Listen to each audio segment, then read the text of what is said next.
So welcome back for another round of experiments involving manipulation of gamma beams and measuring them with Geiger tubes. In the last video I showed a demonstration about photoelectrons being traded between Geiger tubes with thin windows that are counterposed. So in this demonstration I actually have just one tube operational, this guy, counting by itself, and this tube is kind of just acting as a mechanical support and a shield. It's just not hooked up. And I have just under an inch of steel isolating the tube from the radioactive source. And so the idea is that, like all materials, steel preferentially absorbs low energy gamma rays, and the gamma rays that are not easily absorbed by steel are also not easily detected by the tube, which is also made out of steel. So I'm going to place a thin lead disc right up against the face of this tube, and over a couple minutes we should see an increase in the count rate because the high energy gammas can hit this lead and create some photoelectrons that can be picked up by this tube with very high efficiency.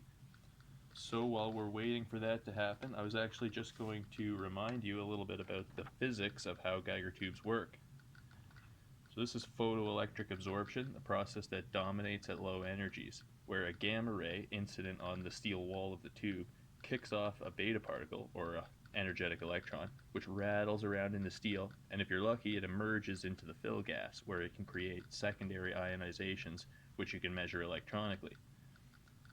So I was interested in how good of an analogy the energy distribution of these betas are compared to the gammas that are incident. And I'll mention that this is actually zoomed in to like a thin foil thickness, just for information's sake there.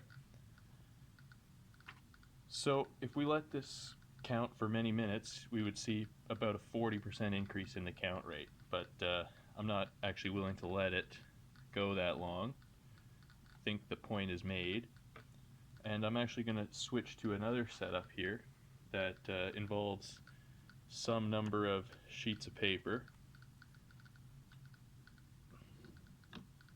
and I'm going to substitute this steel shield, which is magnet snapped down, for a thicker piece of lead than I used before.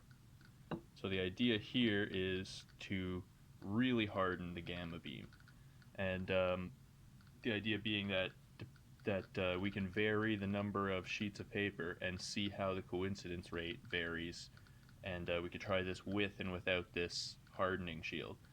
Just for sort of quick thinking, I usually think about this pitch blende source as a pink noise source. It has a lot of X-rays and it just rolls off into high energies, whereas when you filter it with lead, it's sort of more like a white noise source after that, just for quick and dirty purposes.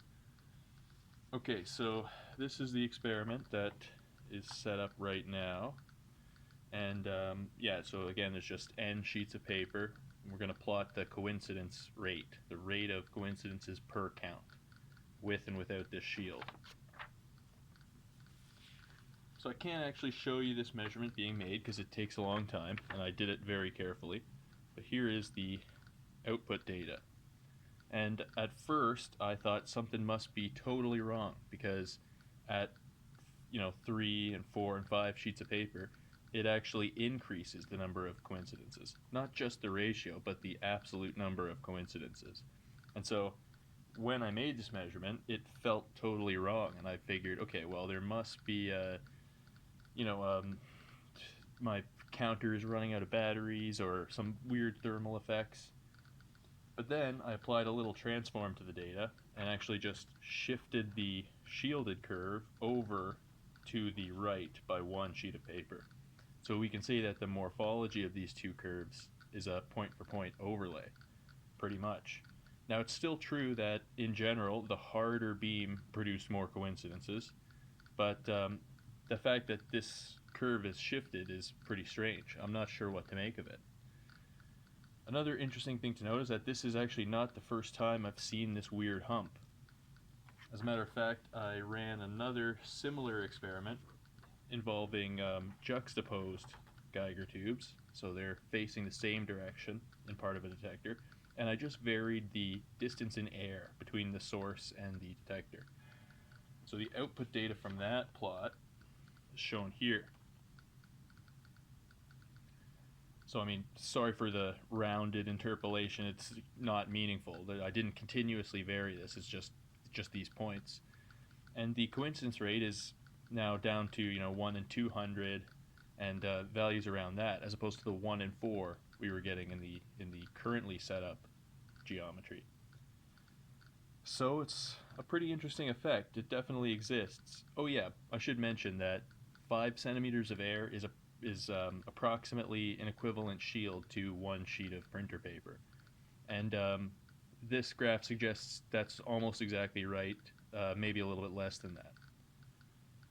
So yeah, I have no idea what to make of that, but it is the case that it's really easy to shield the secondary electrons. And so if you were interested in compensating a detector or setting up a sort of band pass detector, it's true that you could do that with lead shields and some array, but you could also do it with sheets of paper, exploiting the coupling of electrons between Geiger tubes.